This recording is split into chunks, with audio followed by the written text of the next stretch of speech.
Well, good morning, folks. Welcome to Radio FM 88 Australia. We're broadcasting from the studios in Brisbane, Australia. Our co-host, of course, is in Cape Canaveral in the United States, and our guest is also in Florida. And without further ado, I'll hand you over to Elise. All right. Hello, everybody. Hello, Patrick. Thank you for being Hello. here. Thank you for visiting with us. We're always so grateful.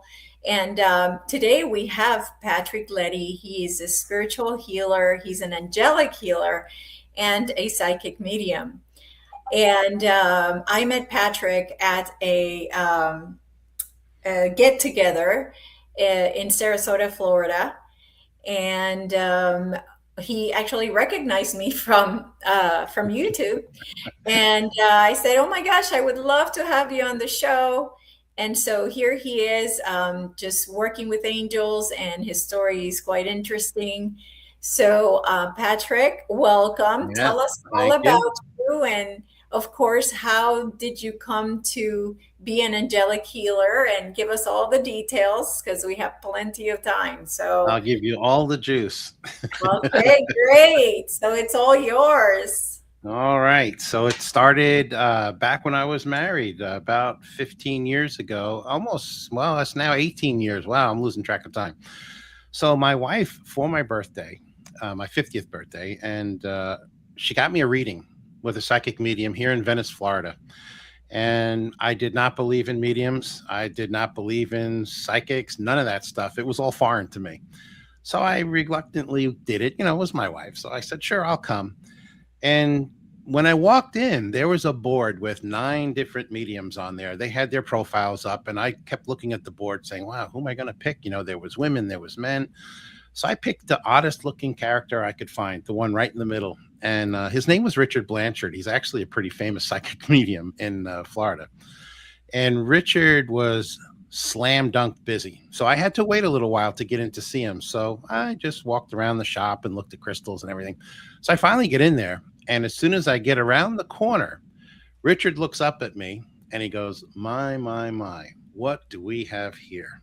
Right away, that just kind of like set me off. I was like, wait a minute. I just walked in the room. Why is this guy saying that? So he said, I asked him, he said, well, when you walked into the room, you brought in a whole entourage of angels and guides, and all these people came in with you. And I'm like, I have no idea what you're talking about. I really didn't. I didn't understand any of it. So he said, please sit down. And the first thing the guy tells me to do is to put your hands out like this, palms up, hands out. Right away in my head, I'm going, wow, why is he making me do this? So he puts his hands over my hands, and all of a sudden I feel this energy. It was like electricity. It felt like he was zapping me somehow, and I couldn't figure it out. So I pulled my hands back very quickly because it kind of freaked me out a little bit. And I looked at the guy, and he sits back and he starts to laugh. And he said, did you feel that? I said, yeah, that was pretty cool. How'd you do that? He goes, oh, that wasn't me, my friend. That was you. And I couldn't believe him. I didn't believe a thing he was saying at that point. He said, well, you're a healer. I said, well, what is a healer? And he starts to explain to me what a healer does and everything. And then he looks at me with this smirk on his face and he goes, you don't believe a word I'm saying, do you? And I was like, sorry, no, I don't.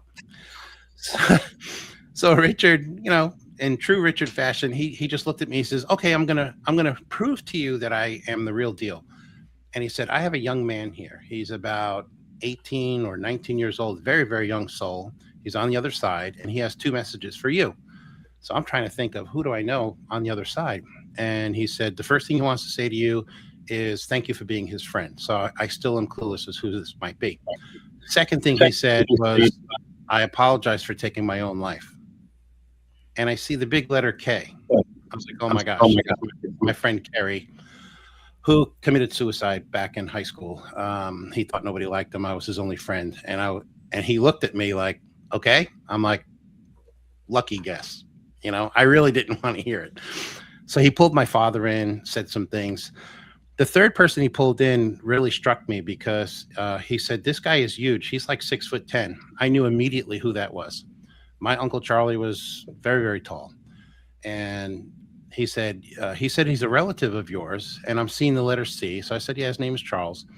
and he wants to say something to you as well. He said, psychic mediums run on your mom's side of the family, and no one talked about it. It was kept secret for decades. I said, well, that would probably explain why my mother always knew what we were doing as kids growing up. She always figured us out.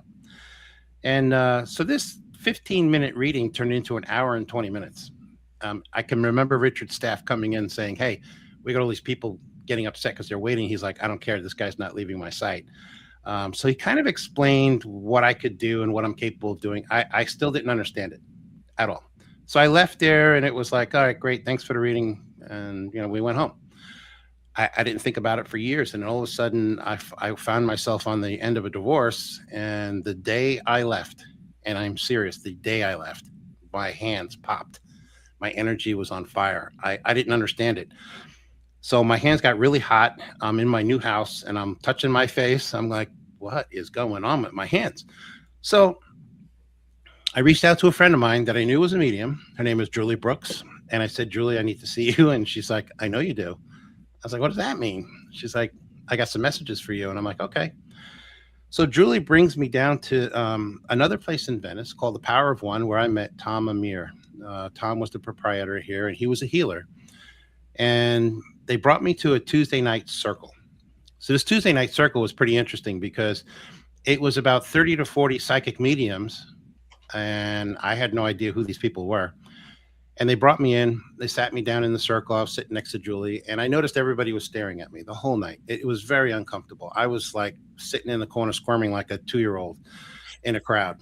So all of a sudden, near the end of this meeting, Tom looks at me and he goes, hey, the new guy, what's your name? I said, Patrick. He goes, you're awfully quiet. Why are you so quiet? I said, well, I'm a little intimidated because everybody's staring at me. And all of a sudden, this girl, Elaine Roden, she puts her hand up and she goes, ooh, can I tell him why we're all staring at him? And he said, yes. So Elaine stood up and said, I met Tom and I saw his aura, which was quite fascinating because it's called a rainbow aura. It constantly changes colors. And she said, tonight, I got to meet a second person that has a rainbow aura, and I'm talking to him right now, and that would be you. So I was like, what's a rainbow aura? I have no idea. I had no clue. So they all started laughing, and I agreed to go back and meet with them again, and I did. And as I got to know these people, they started telling me like, yeah, you have these wonderful gifts that you really need to explore, and you need to start learning how to use them. And I told them, I have no idea how to use these gifts. And I finally got down to one night where Tom asked for a volunteer to get a healing in this big circle. A woman stood up and she sat in the middle, and Tom asked me to get up and help him. And I was mortified because I had no idea what to do. I've never done a healing before in my life. And Tom said, just come up here. He said, put your hands like this behind her head. Don't touch her. Stay about an inch away. And then visualize the energy just coming through the back of your head and through out your arms and into her and all this stuff. And I was like, okay, I'll try it. He says, oh, and close your eyes when you do it. I said, all right. So I closed my eyes, and the next thing I know, I'm wobbling like this. I'm just going back and forth, and I feel something really powerful coming through me. And the next thing I know, I opened my eyes. I didn't know was that 20 minutes had elapsed. Tom is back in his chair, hysterically laughing. And I'm like, I look at him and I go, were you there the whole time? He goes, dude, as soon as you closed your eyes and you put your hands up, your energy was so powerful, it pushed me backwards. I had to sit down.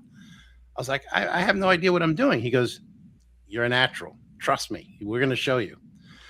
So from that night forward, people heard about me and they all started coming to the meetings. This meeting went from like 30 to 40 people to like 60 people overnight. And they're all like, who's this new dude that's got this gift? I want to meet him. And so I started to practice. They showed me what to do, and I started channeling energy into people. It was pretty wild. And one of the mediums there, her name is Marty Tornicio. She's a wonderful friend of mine.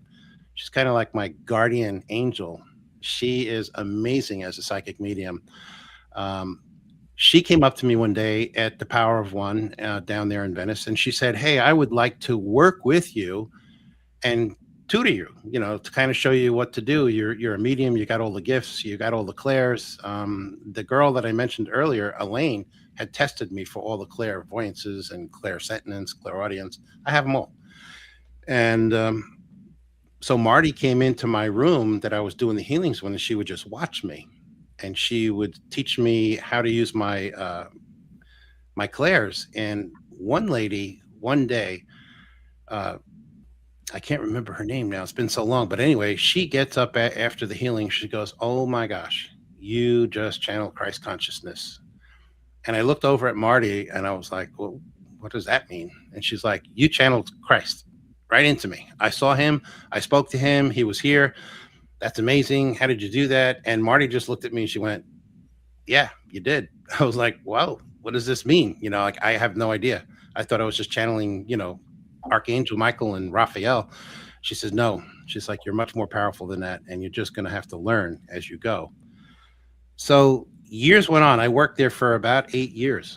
And the first time I did a Psychic Saturday, the owner, Tom, said, "I'm not going to support you in this. And you're not going to make any money doing this," because he was a little jealous of what I could do. And he said, "You could do it, but you can't charge any money." Oh, I was like, "Okay, I'll do it." I came in on a Saturday and there was like 20 people there. I think I healed about 5 people, and it was great. I didn't make any money, but I just did it because I wanted to. Well, the next month, Psychic Saturday came around. There was 20 people outside the store at 8 o'clock. And Tom came in. He said, "Who are all these people? Who are they? Why are they here so early?" And they're like, "Well, they all signed up for Patrick." Now I'm getting paid. He's like, "Well, you can charge them if there's that many people." So It only went from like 9 o'clock to 2. I was there till 4:30 that day, healing people, just doing healings. And, the next thing I know, 8 years went by. It was just an amazing process. I owe a debt of gratitude to Tom Amir. He's passed on now. But Tom was very ill, too, at that time. And he had kidney failure. And I worked on Tom all the time. I think I kept this man alive for about 7 years because he should have been dead a long time ago. And his numbers actually went from like very, very low, like 3, 4, 5, 6, way down there, to I got him up to like 14%. And they just kept saying it was because of the energy I was channeling. So I really didn't understand it at that time. I understand it now. But after 8 years of working there, I kind of had a falling out with Tom. He was getting a little paranoid. That's right before COVID happened, with everything shutting down, and Tom was very scared about getting sick. So he actually closed the store, and he passed away about 4 years after that. So it was very sad to see him go. And in that 4-year time frame, I stopped doing healings.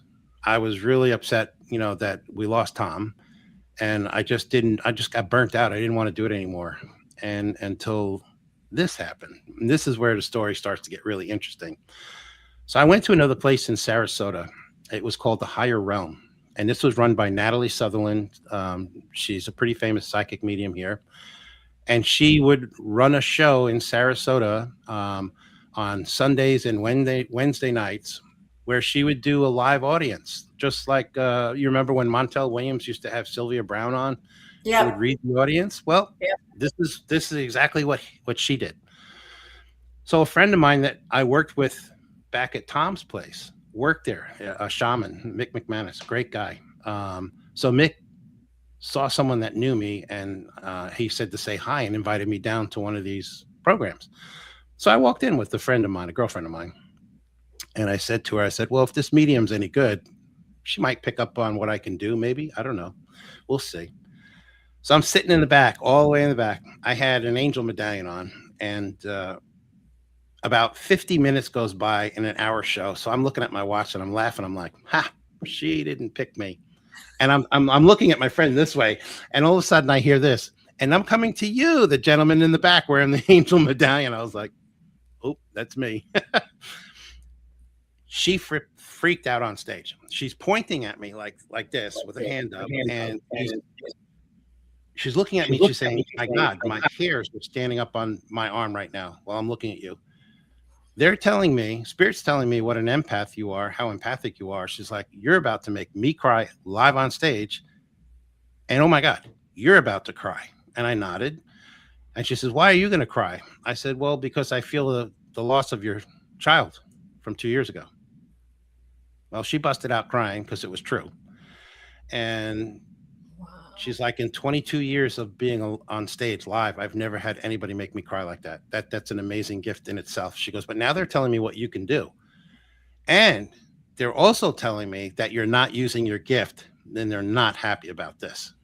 And I was like, oh, well, not my problem. So she said for me to wait at the end of the show. She kind of told the audience what I could do. The whole audience turned around and looked at me. It was a little embarrassing. I wasn't in the public spotlight at that point. And I was very shy.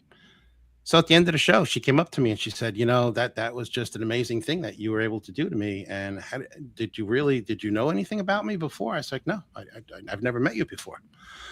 She's like, you really got that message? I'm like, yeah, I picked it up empathically. I picked up that you had lost a child. And I was right. So she's like, well, I'd love to get to know you. So I started to come to her shows. Like I said, it was on every Wednesday and every Sunday. And one day I was there and she picked on me a lot in the audience. She would love reading me and people would always turn around and stare like I used to argue with Jesus all the time. So people would laugh in the audience like, wow, this guy's the one that argues with Jesus. Okay. So at the end of her show, she channels Mary Magdalene live. And I'm like, really? Oh, yeah, it was real. I mean, she starts channeling Mary Magdalene and I'm looking at her. My friend's like, you're crying. I'm like, she's really channeling Mary Magdalene, like her spirit. I can tell, I can see, and one day she was doing it and she abruptly stops and she turns right to me and she goes, Yeshua speaks. And I'm like, uh-oh. I was like, this is coming for me. I know it. And she turned her whole body, eyes closed, keep in mind, and looked right at me. And she said, my brother. That's how it started. That was him talking to me. Didn't use my name, called me my brother. And he laid into me. And I was so embarrassed and so humiliated because he just kept saying how disappointed he was in me that I'm not using my gift, how upset he was that I kicked him out of my life. Basically, I did. I didn't have a room in my heart for him. And he was saying this. And this is in front of a 70 person audience. I was humiliated so bad. I felt like this tall. And I was actually like crying because he has a way with words, and man, I got up and left there. I was so embarrassed. And I just kept arguing with him for the next 2 weeks over and over because I could. I have a very interesting communications with him when I channel. And so I went back after a couple of weeks because I'm a glutton for punishment. And at the end of the show, once again, Yeshua speaks. I'm like, oh my God, you got to be kidding me. I just came back one night. But this time it was different. This time I'll never forget what he said. This is exactly what he said to me. I never will forget this. He's like, I want to take a moment to thank you for allowing me to kneel beside you and pray with you. And also thank you for allowing me back into your heart of hearts. I love you, my brother, and I'll never leave your side ever. I was like, whoa, what do you say to that? I was just bawling my eyes out in tears. I couldn't believe that that's the message she was channeling. The whole audience turned around again and looked at me like, really, dude? Like, what is wrong with you?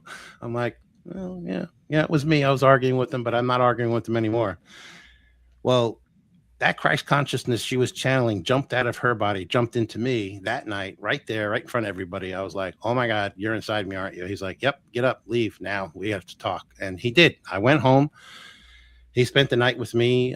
Subconsciously, I got a phone call about an hour later from Natalie asking if I was okay. I was like, yeah. I was like, he's here with me and we're having a powwow. That's what I call him.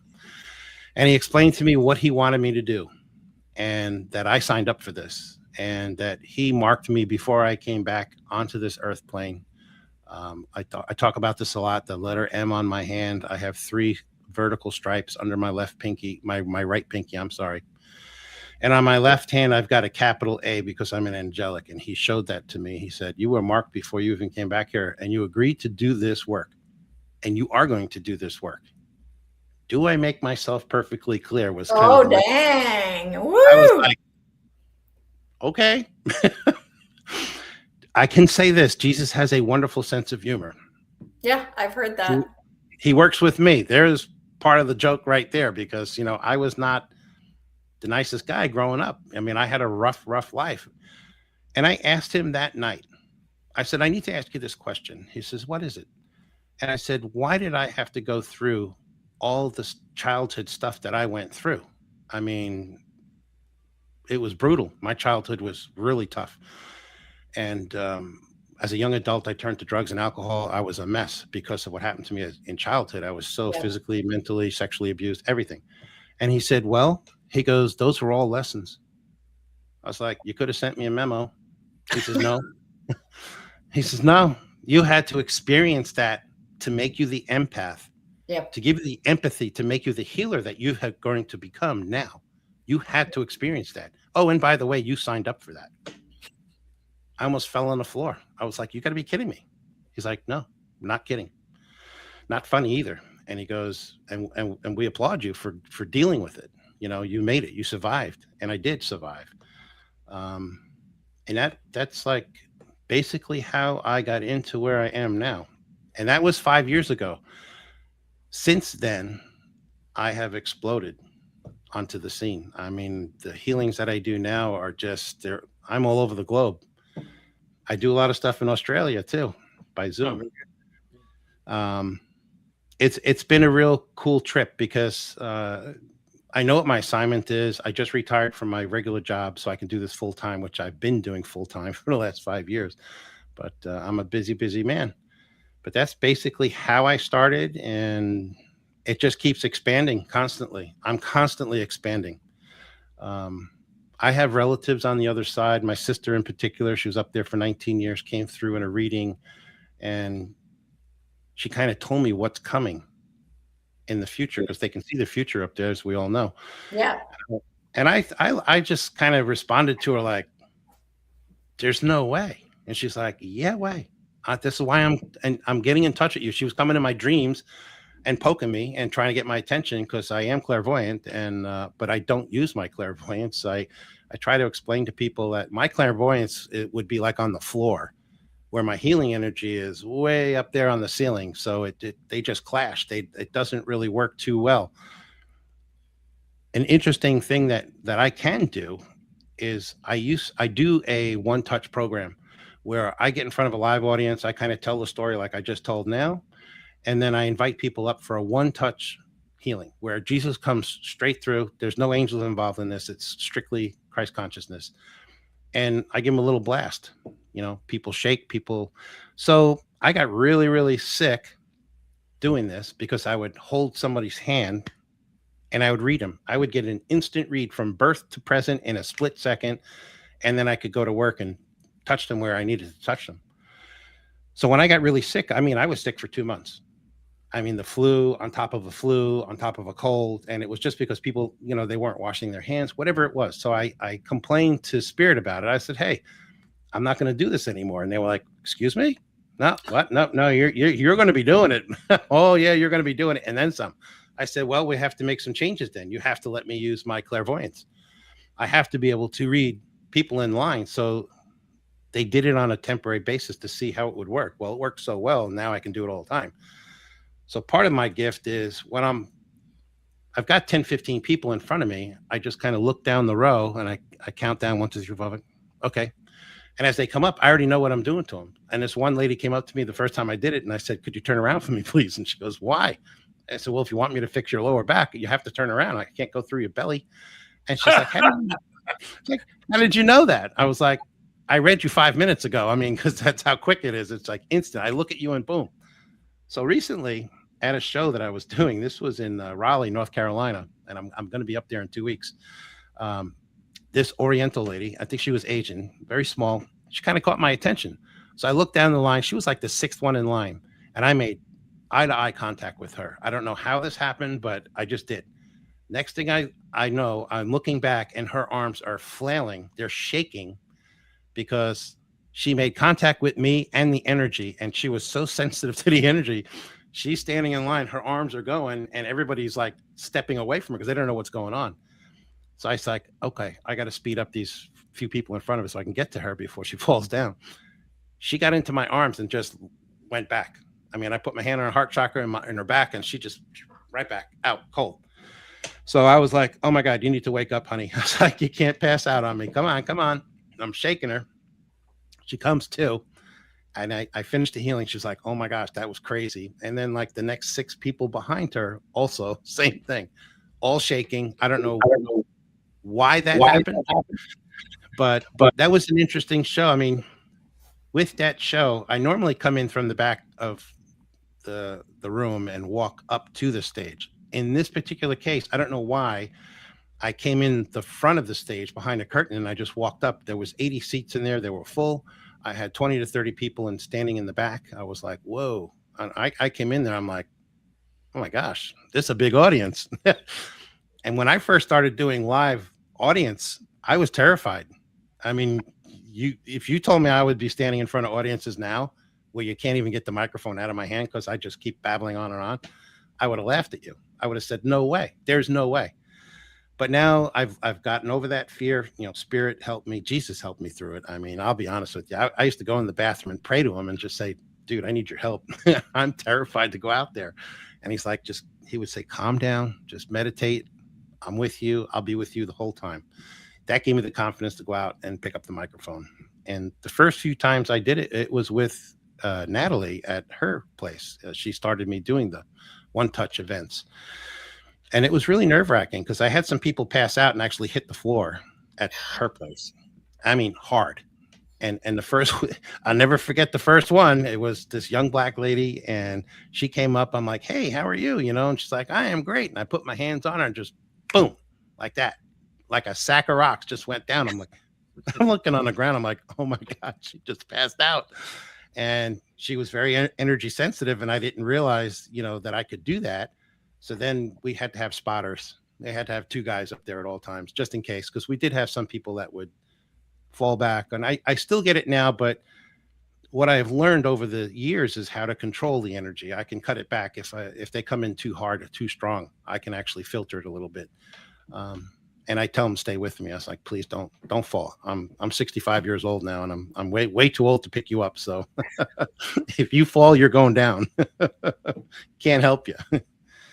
So that's basically where I am right now. I mean, things are constantly shifting for me. Getting more powerful each and every healing. The last 2 days, I had some insane healings. I just did. If people want to look at my Facebook page, please do. There's a healing I did yesterday, actually, and it was in Sydney, Australia. Go figure. This is just divine timing right here, where this gentleman had demons in his house. So I thought to myself, well, you know, he's either got some mental instability or something, because it's very rare that somebody calls me and they got overrun by demons. That's what this guy was saying. And when he got online with me yesterday, I was like blown away. As soon as he got online, I could see what was going on there. And I'm like, oh my gosh, dude, you're not lying, are you? He goes, no. He goes, they've been, you know, bothering us, my family. My kids are all upset. They think I'm crazy and you need to help me. So I said, all right, well, buckle up, buddy, because this is going to be quite crazy. I already knew it was going to be nuts. And as soon as we started, I mean, Archangel Michael came in, and he came in so hard and so fast with this one, with a flaming sword. I've never seen that in my entire career. I've never channeled Michael like that. And he usually never talks to me, and he did yesterday. And he told me, he's like, this is really going to be pretty wild for you to watch. So you can close your eyes or you can watch. And I'm like, I'm going to keep my eyes open, dude. There's no way I'm not missing any of this. So, I mean, here he is doing his thing, swinging this sword like is no tomorrow. And all of a sudden he tells me, he's like, I need help with this. So he's like, I'm going to be calling in some more archangels, and 6 more archangels came in. I was shocked, and it was like a battle. It's like a war zone. Oh my God. It was the craziest healing I have done in my career. In the 16 years I've been doing this, that was the nuttiest one. And I'm just watching this in shock. And at the end of this half an hour, the guy gets up and he's like, wow, what was that? He's like, he had one demon that was called Stephen. And he said, Stephen was behind me telling me, well, let me back up for a second. The first thing that happened, this is the clue that I had that this might be real. My computer, the one I'm on right now, would not start. I couldn't get it hooked up. I couldn't get it to work. We got on Zoom. The camera didn't work. Then the microphone went out, and I'm like, something's crazy is going on here. So I actually yelled for my other half, and I said, hey, bring me my other laptop from the kitchen. And she did. She brought it in here. It's brand new. I know it works. Same problem, having problems connecting. So I was able to audio with the guy, and I said, hey, just hold on. I was like, something weird is going on. And I figured out later it was them messing with us. Yeah. They didn't want me coming in that house at all. They were terrified, and rightfully so, because we wiped them out. And at the end of that, he told me this. He said, you know what? I'm going to tell you something. I spent over $1,000 for a healer here in Sydney, and nothing happened. I did one session with you for 30 minutes, and you just like annihilated this whole thing I've been having problems with for 5 years. They're gone, completely gone. He goes, and by the way, Stephen was telling me in the back of my head that I wasn't going to win, meaning me.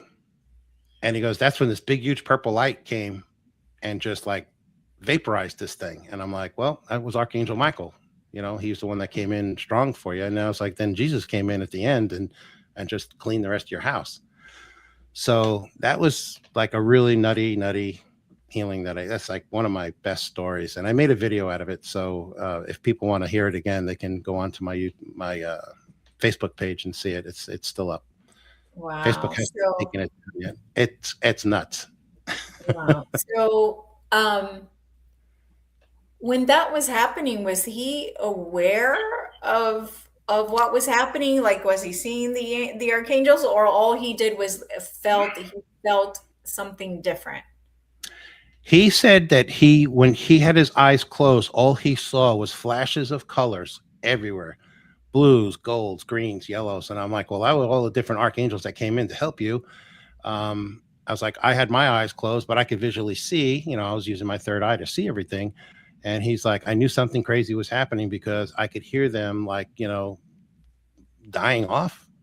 And I was like, yeah, that's pretty cool. I mean, you can. I did a show recently in April of this year in Denver, Colorado. I was told by my friend Marty. Now, Marty is my protector. I'll get to her in a second. I'll tell you some really crazy stuff with Marty. But Marty told me, don't go west of the Mississippi this year. Stay out of the Western United States because there's a lot of negative energy. We're under attack right now, and they don't want you out there because it's too risky, and you may not be ready for this. So, of course, being me, I was like, I'm going. So I did this show in Denver. I was in my hotel 3 days before Denver, and all of a sudden I'm getting upgraded. When I say upgraded, it's different for me. I don't know how everyone else gets downloads, but I get really warm. I get hot. I mean, if you're sitting next to me, you're going to break out in a sweat, and it's just like a 1,000-degree oven. That's what I feel like. So for 3 days, I endured this, and I thought I was getting the flu, and I wasn't. It was just them upgrading me because they knew it was coming. So the show started on Friday. The very first person that come into my tent, demon. And I'm like, you got to be kidding me. And this lady was freaking out. So I had a new assistant that I've known over the years. She got a video camera out and she captured the whole thing on video. And it's scary. So when I got back from Denver, I sent this video to my marketing team. They called me within 20 minutes, terrified. And that's the word they use. Like, we are literally terrified. And I said, why? She said, well, we took the background noise out of your video that you sent, and that lady you were working on, you could hear this demon screaming in the background right next to her screams, but it was a different voice altogether. And throughout the whole thing, you could hear it. And so I said, send it to me and I want to hear it. So she did. And I was literally terrified. I was like, oh my God, that is nuts. So I sent it to Marty, and Marty is like, absolutely 100% do not post that video. You will be completely banned from doing what you're doing. It's too scary. People are going to think it's fake. People are going to think you made it up or it's AI or something, but I'm like, it's not AI, it's the real deal. So we used pieces of the videotape and we did put it up, and people commented, wow, did we get a response? Every other person at that event either had a demon, an entity, or dark energy, and it was a battle. And when I got home, of course, Marty called the day I got home. And she's like, "What did I tell you about going out to Denver?" I said, "I know, but it's me." She goes, "I know." And she said, "Well, they're telling me to congratulate you." I said, "For what?" She said, "Well, they tested you. They wanted to see what you could handle, and you handled them all gracefully, beautifully. You got rid of all of them, and you didn't sweat. You didn't get scared." I don't get scared of them. I'm not afraid of them at all. I actually laugh at them and I make fun of them, then just kind of ticks them off all Yeah, the I'm time. the same way. I'm the same way. Like I have absolute zero worry about them because No. first of all, I don't believe in them and I don't give them any power. And it's so interesting. That's a beautiful story. I mean, beautiful in a way of they can't win over us if we don't No. allow them, and if you give them power and you're in fear, you're giving them the power, of doing whatever to you. So it's a good story to tell. Yes. I get them all the time. And I have people ask me all the time, some of the videos that I make for Facebook, we start talking about this stuff. Those are the ones that I have 150,000 views on because people want to know. And I tell people all the time, I was like, you really don't have to be afraid of a demon or a negative entity or anything like that. They cannot physically hurt you. Like they can't punch you in the face. They could get you to do things to harm yourself, but you just have to have, mind over matter kind of thing. You have to outsmart them, or you come and see me and I get rid of them for you. But yeah, I've been dealing with these things for years and they don't faze me the slightest, and I get a lot of phone calls that say, "Oh, I've got a demon in me. It comes every night and bothers me." And then it's more like, when I get them on a Zoom call or something, I'm like, "Yeah, no, you don't have anything. And you're just imagining this," because it's like, I will know immediately. And I'll tell you how it works with me. As soon as I send the energy, their body will twitch uncontrollably. It's because they're trying to hide. And you can run, but you can't hide. You can't hide from the light. My job is to figure out where they went and to get them out. I mean, I literally had a lady at my home studio who had, I want to say, a dark energy, not necessarily an entity or anything bad, but she had a little piece of dark energy in her. And I felt it run right underneath my hands. I felt it like physically move my hands. I says, so we got a little visitor. I got a challenge today. Game on. Bring it. Let's see where you're going to go. So this thing was running all over the place. And she had an hour healing. So near the end of the hour, it actually came up her side, went down her right arm, and it was down in her wrist. So I knew right away. I was like, I got you. So I put my hand up on her her right shoulder, and my other hand down on her wrist, and I caught it. It was like right under my finger. She felt it pulsating like a bump. It was like a 1/2-inch bump inside her wrist. And she was like, didn't say anything. So I just sent the light there, destroyed it. And then at the timer went off. So she looks at me and she goes, "What the hell was that?" And I was like, "Well, you had a little piece of dark energy in there and you felt," she's like, "Oh, I felt something whizzing around my body. I couldn't understand what it was. But I did feel that in my wrist. It was like a lump." I was like, "Yeah, because I caught it. That's where I trapped it. It was trapped in your arm. It couldn't escape. It couldn't escape because the light was there. I called Jesus in and he helped me destroy it." So it's that simple.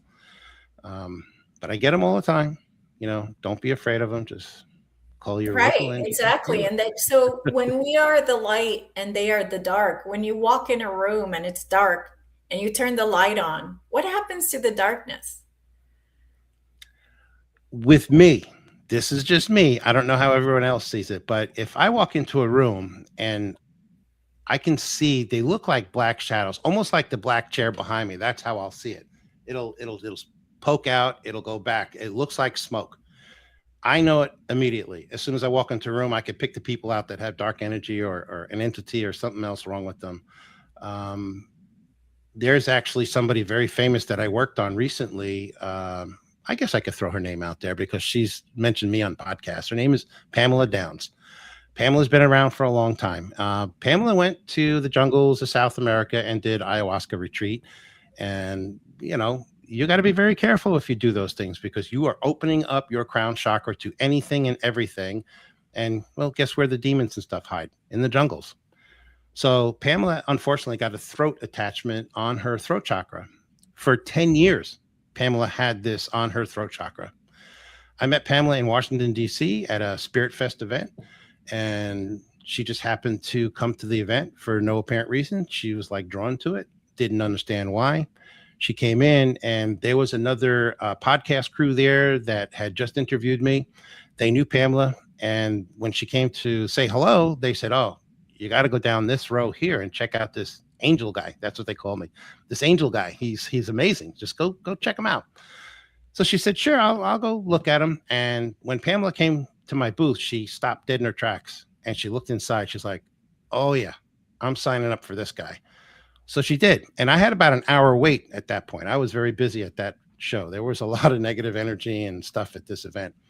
So Pamela came in, she sat down, and I said, "What can I help you with?" Because, it's only a 20-minute healing. And I usually ask up front, if there's anything bothering you, I can go directly to it. And Pamela looked me square in the eye. She said, "You know what? Let's just see what presents itself." Okay, challenge accepted. Hop on my table. As soon as I laid hands on her, her body jerked and twisted. And I was like, "Oh boy, yep, we got something really powerful in this one." And she was flipping all over the table. I mean, her body was twisting, jerking, motion. Her head rolled back, her eyes rolled back, and they were completely black. And he looked up at me. She starts cursing at me in some weird language and real curse words, F-bombs, all sorts of weird stuff coming out of her. And the funniest part of this story was right across from my booth were the Harry Krishner guys. Yeah. And I got to know these guys. His name is Janardon. He's a really high Janardon. Shout out to him. He's a great kid. And he was sitting in the chair watching this thing, and his eyes were just popping out of his head. He was frozen in fear. And Pamela was just kind of twisting him, all over the place. So the 20-minute timer went off, and I'm like, "Yep, no, you're not getting up yet. I got to get this out." I knew it was in her throat. And it took me almost an hour to get rid of it. I pulled it out, got rid of it. Pamela was beside herself. She came back on Sunday, the next day, and said, "I think you might have missed a little bit because I still got something in my throat." So sure enough, she was right. I did. I missed a little piece of this thing. So I got it out. Think the story's over? No, it's not. I get a call 2 months later from Pamela.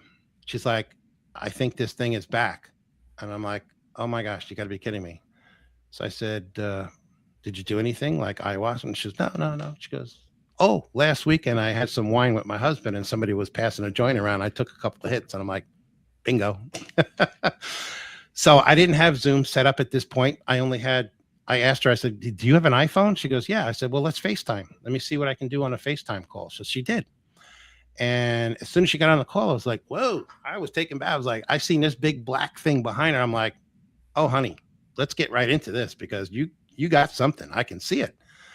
And it took me about 40 minutes to get rid of it. And Pamela was so taken back that about a year ago, this is going back 2 years, Pamela gives me a shout out on Emilio Ortez's podcast for about 4 minutes. And Emilio goes, "Wow, big shout out for this guy, Patrick, the Angelic Healer." And when he said those words, my phone started ringing and it didn't stop for 4 months. That's how I got into doing Zoom calls. I was actually forced into it. That's a true story. And Pamela has given me so much work over the last year. I mean, most of her clients come to me. It's a great relationship that we have, but that's a true story. I mean, this just goes to show you it's so dangerous when you go out and do like this ayahuasca stuff. You got to be so careful. You got to make sure these people that are doing it are protecting you and making sure that none of this negative stuff gets attached. Because, I mean, here's someone like Pamela Downs, who's in our industry. She works with healers. None of them could get rid of this thing. And she found me and wham, I got rid of it in less than an hour. And it was all good. So just goes to show you. I've done ayahuasca twice. But I noticed you haven't said anything that anything's hanging out behind me. So I'm going to assume good. No, I've worked on you before, so I already know that you're clean as a whistle. Good. Very good. I have a lot of protectors, so I'm glad to hear they're doing their job. There you go. Yeah, I've got nothing against doing it. I mean, if you want to do it, fine. A lot of people find enlightenment with it. I don't drink, I don't smoke, I don't do anything. I'm kind of boring. I pray a lot. That's about it. But yeah, I wouldn't never do it because I don't like losing my faculties, and it's just not something I do. Well, back But in the day when I did it, I didn't even know what I was doing. All I know is that people were having transformational experiences in their lives and mhm. had a lot of healing. So I was like, oh, I want to heal for sure. So I did it twice. The second time was on an insistence on a friend. And I was like, okay, well, I'm the kind of person that I flow with what the universe sends me.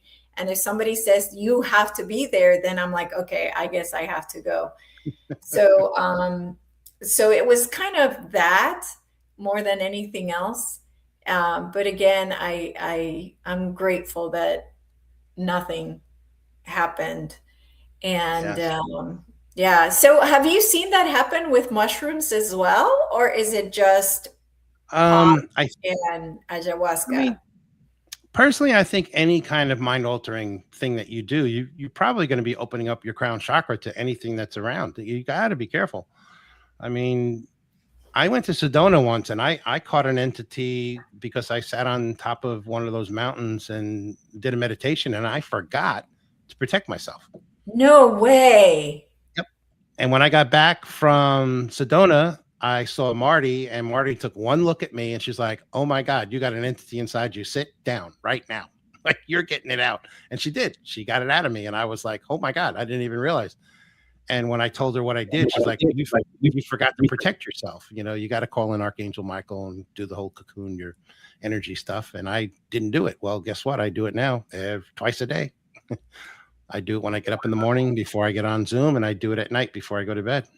I don't miss Okay. ever. And what, so people know how to protect themselves. Can you tell us what to do? Yes. Now this is my own way of doing it, and I wasn't taught this. I just developed it. So I invoke Archangel Michael. I ask him to come in and protect me and cocoon me with his bright white light. Wrap that energy around my head and my feet. That's very, very important. A lot of people forget the feet, especially because that's how things can get into your meridians. And then I tell him to take his mighty sword and shield and tap the four corners of my house and protect it. Don't let anything in and don't let anything out. In my case, I don't want anything getting out. If there is something in my house, I'm going to destroy it myself because that would really irritate me.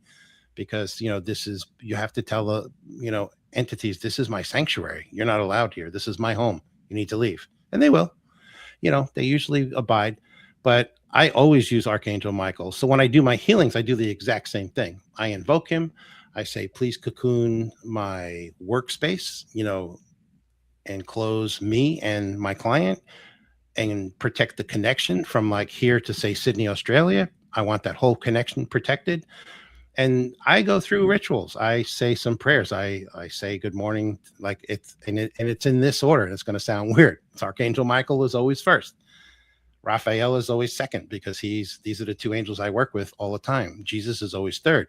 Father is fourth. And actually Mother Mary is last. And then I invoke all the archangels to sit around and protect my home while I'm channeling because I want that extra protection. And I do it every single day. Every single healing. I do the same thing over and over and over again.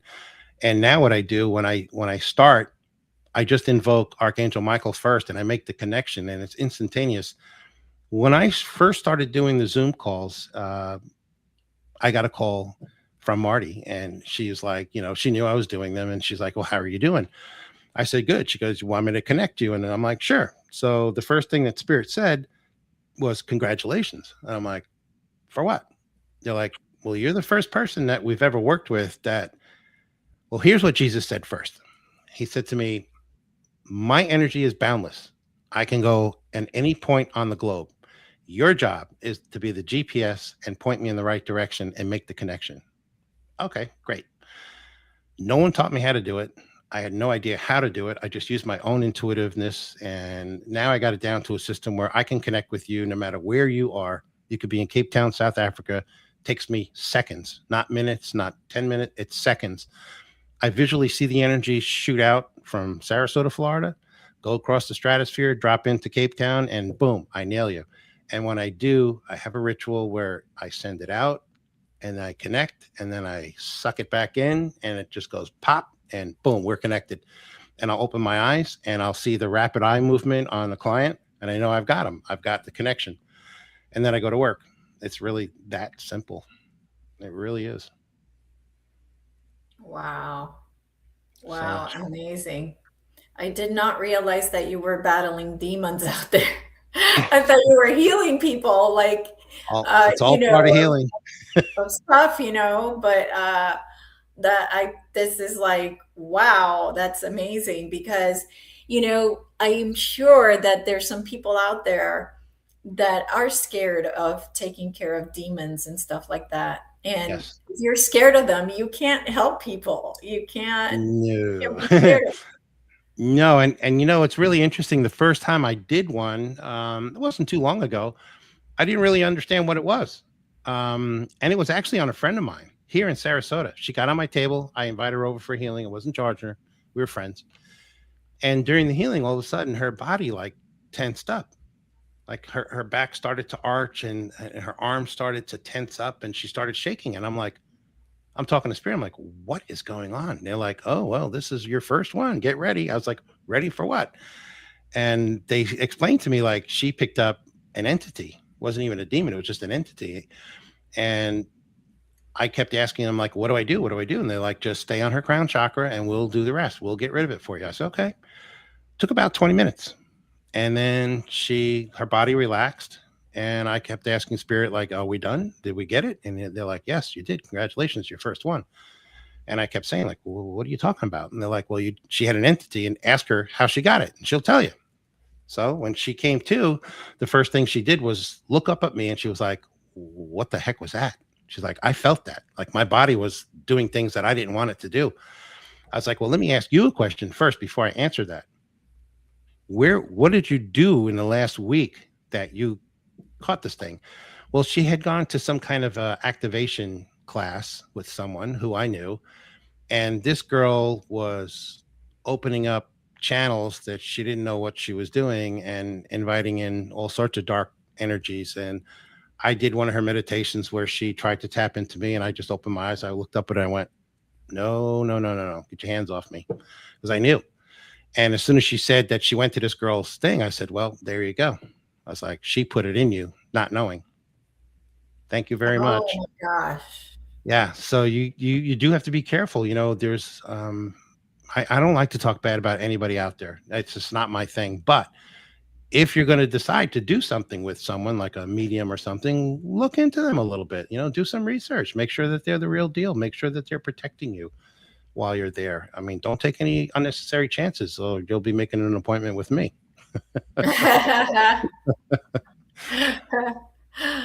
Oh my gosh. So how can you tell people, how can they be informed of if possibly they have an attachment or a demon? Mhm. Chances are, I think attachments are more happen more than demons, in my opinion. But you're the expert. I don't know. But Yes. how can they tell? Oh my God, something's up. I need So it. a lot of times when people, let's start with like just a dark energy. Most people don't even know that they have a dark energy. They just Right. get That's in why there I'm and asking. they kind of wreak havoc. You may not feel good, or you might just notice a mood change. There's your sign. People that get entities, that's a little bit different, because entities are pretty powerful and they can really mess with you. They're all about like getting in and just wreaking havoc with your body. I mean, you might feel like pain in certain areas of your body that just appear out of nowhere. Well, that's because they're working on you. They're trying to do things to make you uncomfortable. When it gets into demons, that's a whole different ballgame. I mean, you're going to know if you got one of them, because they're going to scare you. They're going to play with your mind. They're going to play tricks on you. There's a lot of other things out there too, like things I call tricksters. I have people that have tricksters inside of them. They come to my booth and they mess with me. And I'm like, ho, ho, ho, ho. You picked the wrong booth today. Because I'll get right in their face and I'll get on them, And I had a guy in Syracuse, New York. This happened to me, where a trickster came to my booth.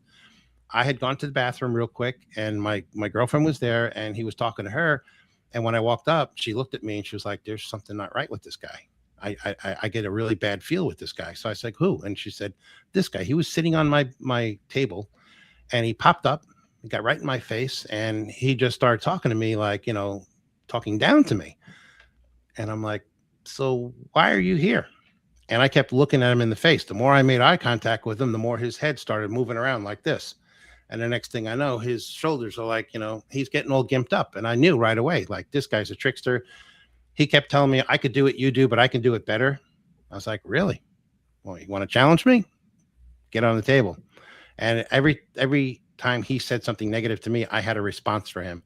And then he tried to circle around my girlfriend at the time, and I blocked him, from doing so. I was like, no, you focus on me. Look at me. And every time he could barely even look in my eyes because they're so piercing. I mean, I was just like melting this guy from the inside out. And finally he gave up. He walked away. And then when he left, he had to walk by my tent. He looked the opposite direction. I saw him, like I had my eyes closed, and Spirit immediately warned me, like, he's coming back. So I opened my eyes and I looked right at him, but he just kept walking. So if you do have a demon in you, you will know immediately because it's a life-altering thing. The lady I was talking to you about earlier in Denver, she said she knew that she had this thing in her for 10 years. Oh my 10 God. years. Yep. Couldn't get rid of it. She's like, I've been to so many different healers and shamans and all sorts of stuff. I've prayed, I've tried. I can't get rid of it. She's like, you knocked the thing right out. This lady was so funny. She was bringing me, it was a 3-day event. She came back that afternoon bringing me gifts. She came back on Saturday, brought me more gifts. She came back on Sunday, brought me more gifts, all sorts of stuff. I mean, copper rings for your head, towels. I mean, all sorts of wild stuff. She was so grateful that I got rid of this thing for her. She's like, I can't believe you were able to do that in the amount of time that you had. Brought her boyfriend back and I gave him a healing. He was like, wow, I feel great. So I have like a million stories. I'm in the process of writing a book right now. I just started it, and it's going to start from like my childhood right through to how I became an angelic healer. And the stories now I keep a book. I keep notes on every healing that I do. And the crazy ones are the ones that I'm going to put in the book because they're just insane. I tell people all the time, go to my website. Like if they come to an event and they're not sure, they're thinking about it. I always do this. I hand them a card. I said, look at the back. There's a QR code. Scan that QR code. Look at my website. Look at the reviews. Look at the testimonials. And then look at the video testimonials. And it speaks for itself. They always come back in like 10 minutes ago. I'd like to sign up for a healing, please. Yeah. So, okay. So I'm sorry. Did you tell me how people should protect? I might have missed it. So protection, yes. I mean, it's very simple for people to just invoke Archangel Michael for protection. I mean, hey, look, I was raised a Roman Catholic. I consider myself a recovering Catholic. I do not go to church. I don't believe in a lot of stuff that the church does. But I don't think there's any real bad religions. Religions are just to indoctrinate people into their control system. That's how I look at it. So there's really no bad ones. And if you have ways of praying to your God, whoever that might be, do so and protect yourself. I mean, the angels are everywhere. I think most religious genres believe in angels, and Archangel Michael is very real. I can assure you that. An interesting fact is Archangel Michael was actually assigned to me at birth to protect me. And he has. I shouldn't be here. I have cheated death over 20 times, and I'm dead serious about that. I mean, I have been in like horrific accidents and all sorts of things. I've had guns pointed at me. I've been shot at, and I'm still here. Yeah. So yeah, just gives you, you got to have that faith, man. If you believe, they'll protect you. Well, that's the key, right? Is belief. Yes. It's Absolutely. actual belief. I mean, I'm personally myself, I've never believed in demons because I know if I believe in them, then they'll be part of my reality. And I'm not interested in them being in my reality. So I don't believe in them. But Right. unfortunately, when people do believe in them, that's when, it might start showing up because you believe that they exist. True. So, You don't want to attract anything like that. I get it completely. I mean, yeah. I did a one touch program once in Florida here. I think it was actually in Sarasota at an event. And I had a gentleman look at me square in the face and he goes, I didn't feel anything. And I looked back at him. I went, I'm so sorry, sir. Have a nice day. You know, what can I tell you? So it bothered me because I'm like probably one of the most honest guys you'll ever meet in your life. I mean, I was raised right. My dad was an attorney. I mean, I grew up in a Catholic family. We always did the right thing. We never did anything bad to anybody. So when that guy said it to me, it bothered me a lot. I was like, man, this guy probably thinks I'm a phony baloney. So of course I called one of my very heavy medium friends and I'm like, need to talk to spirit, you know, can you hook me up? They're like, yeah. So they pull everybody in and I'm like, okay, so I get Jesus here. And I'm like, I got to ask you this question. Why is it that some people get the energy from you and some don't? And by the time that word don't came out of my mouth, he was already answering me. It was very quick. Non-believers. Ah, Like, there you what? go. He goes, non-believers. He's like, we're not going to waste our energy on anyone that doesn't believe in me. It's just not going to happen. So I thought about it for a second and I said, hold on a second. Let me run this by you. He said, what is it? I said, what if you gave me the power and the ability to startle or stun a person and make a believer out of them with your energy and with your permission, of course? He said, give me a moment. He went and met with Father. He comes back 3 minutes later. He goes, Father said resoundingly, no, not happening. However, I have the ability to do whatever I want, as you know, and I'm going to say yes. So he said, we're going to have a little experiment. He goes, you got a show coming up in St. Pete in 2 weeks? I said, yep.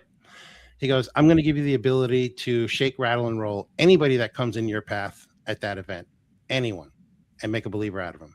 I was like, you're on, brother, because I love a challenge. So the show comes, and it's at the St. Pete Forum. And there's like a second level, and it's a big open atrium type of a building, but there's a second, like a loft, so to speak. And I go up in this loft and I'm doing my thing. And it comes time to have everybody come up. Now I have two of my best friends in the audience. They're sitting in the front row about 6 seats away from me. Name is Mark and Jill, my best buds. And all of a sudden I look down after like the third or fourth person, and Mark and Jill are nowhere to be found. So I caught up with them later and they told me why. I'll tell you in a sec. So there was this guy at the very end. He was like 6'5", looked like a lumberjack. This guy was huge, and he was a big Italian guy. And he kind of scared me when he came up. He had this look on his face, and he's like, yeah, what are you going to do? So I was like, come here, guy. I put my hand on his heart chakra. As soon as I touched him, Jesus came in like so hard. This guy bursted into tears. I put my second hand behind his back on the back of his heart chakra and just sandwiched it. And I was vibrating so hard that my legs were shaking. He was crying the whole time. People in the audience were like stunned, like this guy was huge. And I stopped, and the guy looks at me. He's in tears. He's just crying hysterically. And he's like, I can't believe what you just did. Was that Christ energy? I was like, yeah, it's pure love. How do you like it? He's like, I got to hug you. So this guy hugs me. I thought he was going to pop my head off. I was, all right, I'm tapping out. I'm on. Okay, Dad, it's okay, buddy. Let go now. He was like shaking. So Jesus is laughing in the background. He goes, hey, you proved your point.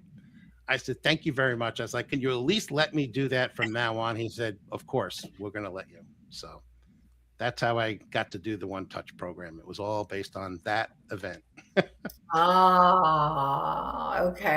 Okay. Wow. So I'll give you another classic example. Denver. I did a late speaking at about 4 o'clock in the afternoon on Friday, which is not a good time for me. It's usually better in the morning. So I go in there, and there's probably only about 15 people in the audience. And I was like, ooh, there's not that many people in here. So I usually, once I turn on the energy flows, people just start coming from everywhere. So I waited for that. I did my speak, and, I invited people up. Excuse me. And not too many people were coming up. They were very skeptical. And I'm like, maybe it's because of the energy out here. I'm out west. Nobody knows who I am here. So I'm talking to Spirit, and I'm going, all right, what's going on? They're like, we'll send someone to you right now. So they did. This guy comes around the curtain. He walks up, an older gentleman. He was about 75 years old. He walks up to me, and I look at him, and I was like, hi, how you doing? And I knew immediately what to do. I put my hand on his heart chakra, put my hand on his back. This guy starts crying his eyes out. And I held him for probably about 3 or 4 minutes, probably a little longer than I should have. And I stopped. And as he's walking away, I reached around and grabbed that microphone. I said, sir, wait a second. I looked at the audience and I said, okay, who could tell me what I just did? Lady raised her hand. Well, you put your hand back. And I was like, okay, great. So everybody knows I put my hand right on his heart chakra immediately when he walked in here. And I'm going to have the person tell you why. I said, sir, tell the audience why I did that. And he looked at me square in the eye and he said, because I just had open heart surgery 2 weeks ago, brother. And you just made me feel like $1 million. I was like, yes. Everybody got up at that point and came up. Got made a believer out of him. So sometimes it's visual, sometimes it's energetically. It just doesn't matter. Wow. What beautiful. I just love it. Jeff, do you have any questions for Patrick? Oh, I do, as a matter of fact. I've never laughed so much. And when I say laugh, a joyous laugh, because for the very first time, I've met someone from America who's the genuine, heartfelt person who I've just eloquently taken along for the ride, and I've really enjoyed it, and it's brought so much natural humor to our conversation today. I also want to make out that this is our 3rd attempt to have this show with you today, Patrick. Yes, I'm and I noticed very busy man. I know it's not only that, but the fact is that when we started there, Elisa blocked me because we were getting some energetic feedback, which is very rare. And so when I was listening to you about the issue with your laptop, and I thought, yeah, that'd be right. We're actually trying to get the word out and show people that there are people got gifts, and one of them is naturally you there in Florida, who's traveling to Denver, everybody, Arizona, and of course to North Carolina, and you're getting out and about. So it brought a smile to my face to realize that it's very genuine to have you on the show, and I've laughed at some of those events because I can visualize that. I can actually see that happening, and seen that happen in other areas. I have to say, one thing that really struck me was relationships. Now, okay, so I'm talking as a male, and you have a female come into your life, and you mentioned now you've got a former wife, and now you've got a girlfriend. Do you find that when you get people coming to you, do you find that there's an energetic pattern that's evolved between the male and females who've come together? And when with me, I know with when they me, split up, absolutely. Yeah, go on. Sorry. Yeah, with me, absolutely. Yeah, I mean, because I'm full of energy. So I was single for a long time. I just met someone recently about 2 months ago, and I think Spirit sent her to me because it was I don't want to say love at first sight, but it was energy connection at first sight. We just connected energetically, and it's been terrific. So when you've actually had previously boyfriend, girlfriend, energetically, and then they split out, do you find that there's still a trace element that comes through? Because I noticed on my walk this morning, I went back a couple of girlfriends, and it was really strong energetically coming in, and I think, what's going on here? So is that because someone is energetically sending some thoughts or aspirations, or like to get back together, and you're just empathetically picking it up? It's interesting you bring that up. I will say this. 3 girlfriends ago, I met this woman. I was at a spiritual event, and she walked in. I did not know who she was, and she sat down right across from me, like to my left side. And I turned to look at her to say hello, and we locked eyes, and I immediately started crying. And I'm like, what the heck is going on? She starts crying. We couldn't unlock our eyes. We just stared at each other. And eventually it hit me. And I looked at her, a total stranger. And I looked at her and I was like, welcome back. You and I have walked together. You and I have had relationships before. and you and I are going to have a relationship right now. And she was floored. She couldn't believe it. So she waited till the end of this program and sat outside and talked to me. And we were about 15 years apart. You know, I'm kind of a big dude, a little heavy. I got a little beer belly. You know, she was thin and in perfect shape. And we talked for about an hour and a half. And she said to me, she goes, I watched you walk away.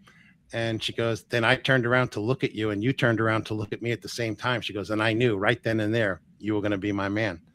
And we did. We were together for 6 years. And she had this really uncanny knack of feeling my energy when I was near. Like she would call me sometimes and she's like, are you almost home? And I'm like, yeah, why? She goes, I feel you. Like I could feel your energy getting closer. So it's interesting how that works. I've had some really deep energy connection with this particular lady, and I missed that.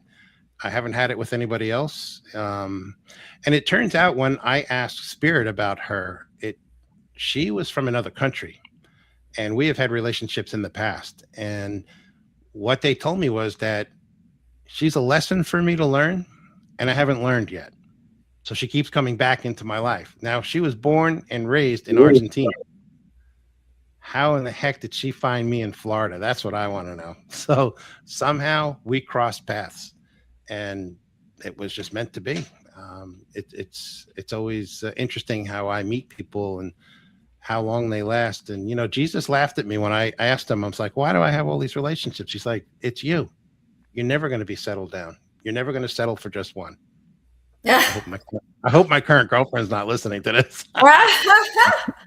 She's not going to be happy about that. So when someone is sending loving thoughts to you, or, you know, you might get, oh, someone just walked over my grave, or, you know, you get the goosebumps and all that stuff. Say that, go back to that relationship you just spoke about. Mm-hmm. When that person steps away from you and you can really feel at a loss, you know, you've just lost what you've, how do I explain it? Well, I tell you that the experience I felt was I went from being a 60-year-old man to a 16-year-old boy with his first girlfriend. And it was just amazing energy pattern to feel that I'd walk over water, I'd walk over hot coals, I'd do anything for that particular woman. And so, right. And then it's just, it's a real heartbreaker when it is. Members of but the family. There's always a lesson. There's always a lesson in there for you. That's how you have to look at it. Yeah. And my lesson was stop dating narcissistic women, because she was a covert narcissist. And, you know, I had to do the whole therapy thing after her. She destroyed me. I mean, I was heartbroken over the breakup, and, you know, she actually broke up with me, and it was over jealousy. It was really silly. She was really jealous of one of my very good friends. And, we were out and having dinner, and we had some drinks, and I don't drink anymore, but back then, my friend kissed me on the mouth, and that did it for her. She was just went ballistic. And I'm like, but I've known her for years. It's like, it's okay. She had a little too much to drink. I pushed her back. It was fine. But that did it. And I know she regrets it, because, you know, she thought I was going to come running after her like I always did, but I decided not to. I had learned my lesson. Sure. So that's how I look at relationships. There are always lessons in your life. They're always there for a reason. You know, my ex-wife was put in my life so I could have the children that I have. And, you know, now they don't talk to me. And she took to that reader, Richard. Yeah. Yeah, she introduced you to Richard. Hey, well, I got taken back when the guy Tom said you couldn't charge, and that really kicked my energetically for me personally. I thought to myself, I get that all the time. You know, you could be a mechanic, you could be an electrician, you're a plumber. You know, you're providing a service, and you can't charge because you've been given this gift. Yep, I get that all the time.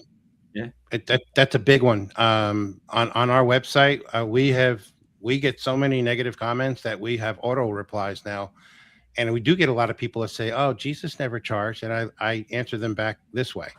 I said, "Well, Jesus worked for fish and bread.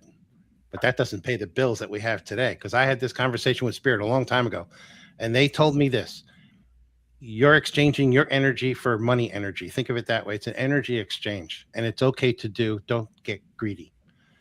And they told me that, there's going to be a time where I'm going to be charging a lot of money for what I do, and wealthier people are going to come and um, take advantage of that, but don't squander your gift just for that, or they'll take it away. They're very serious about this too. And my response to that was, hey, look, you don't have to really worry about it, because if that does happen, um, that would be great.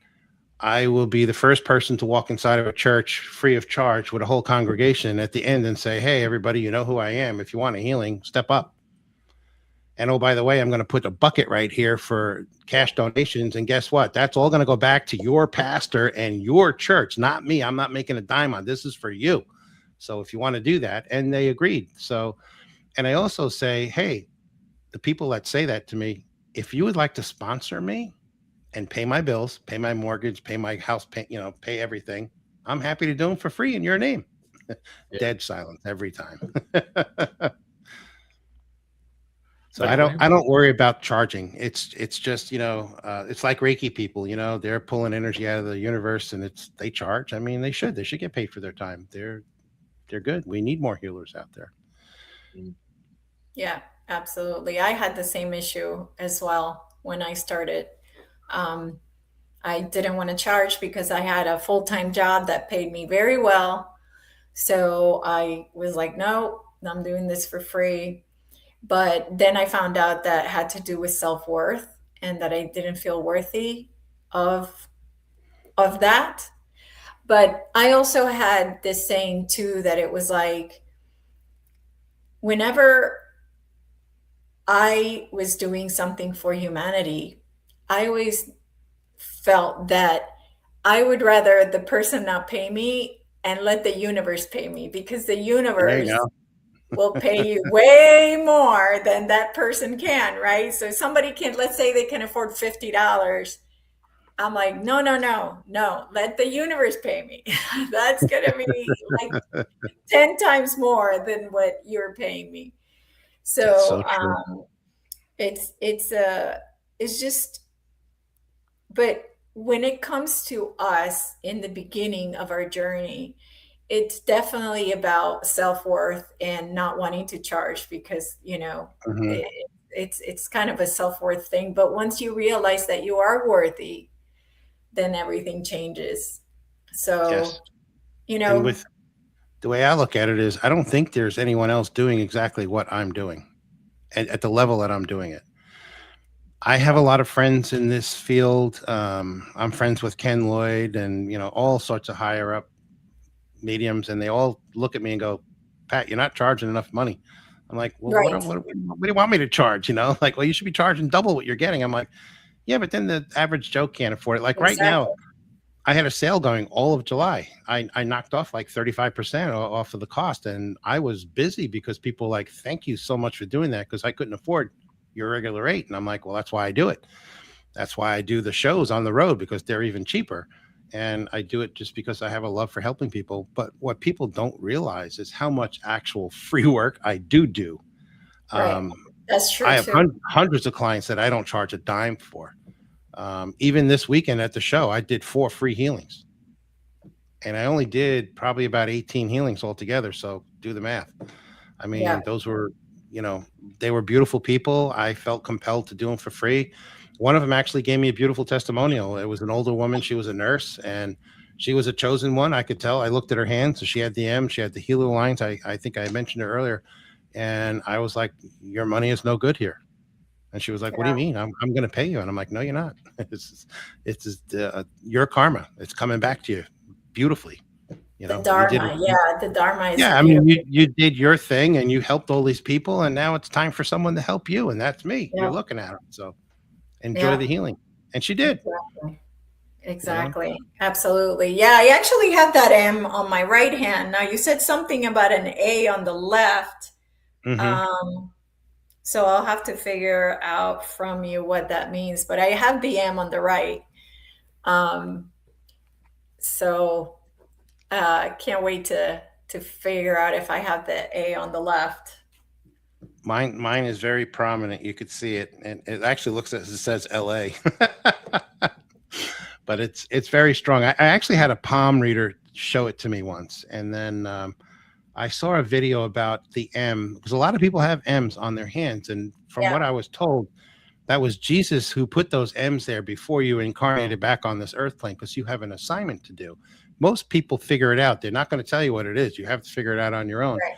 Just like I was supposed to be a healer, and you do what you do, and so forth. But yeah, I mean, this nurse was a nurse, and she told me a very interesting story, and I'll share with you real quick. She said when she was like 5 or 6 years old, her mom took her to a church, and she had to talk to the priest about something. And so a sister came out and said, "I'll watch the child for you." And she sat down with this woman, and she put her hand on her shoulder. And this woman said, "All I saw was like this golden light around this nun." And she said to me, "What do you want to do with your life? And what would you like to do for your to make a living?" And the little girl answered, "I want to help people." And the nun looked at her and said, "And so you will." And that was it. Took her hand off. Mom came back out. She never saw that nun again, and she went into a life of nursing. So you never know. Yeah, absolutely. Got to figure it out. Yeah, absolutely. Well, I have just enjoyed so much our conversation. I'm sure that we were meant to meet, as everybody in my life as they come. And, it's funny, ever since this has started, I've been hosting this, it just seems like it's just amazing that how people end up in my life, and just always grateful to be trusted to have the right people here. And so I'm grateful that you came over and talked to me, and that we were able to have you on. So thank you so much. I actually recognized you right away when you came into the beach that day. I looked over and I went, "I know that lady somewhere." And I knew your name was like Elise or Eliza or something with an E. And then when you said, "Oh yeah, it's Eliza," I was like, "Oh, okay, I know who you are." Yep. Absolutely. I think you didn't answer my friend request, so I don't know. I should be a little pissed off at you right now. Oh, you did? I'm not a big Facebook person. I don't go in there a lot. But it's all good. Yeah. Now you know me. You got my number, so you can call me anytime. Yeah, definitely. Well, thank you. I just hope that you continue to help humanity the way that you do, and I'm always so grateful for that. So thank you, thank you, thank you. So grateful. Thank you for having me on. This was great. I had a great time. Good. Excellent. It's awesome. Jeffrey, it was nice to meet you too. Yeah, love you. Love your work. Thank you very much. You're welcome. Thank you.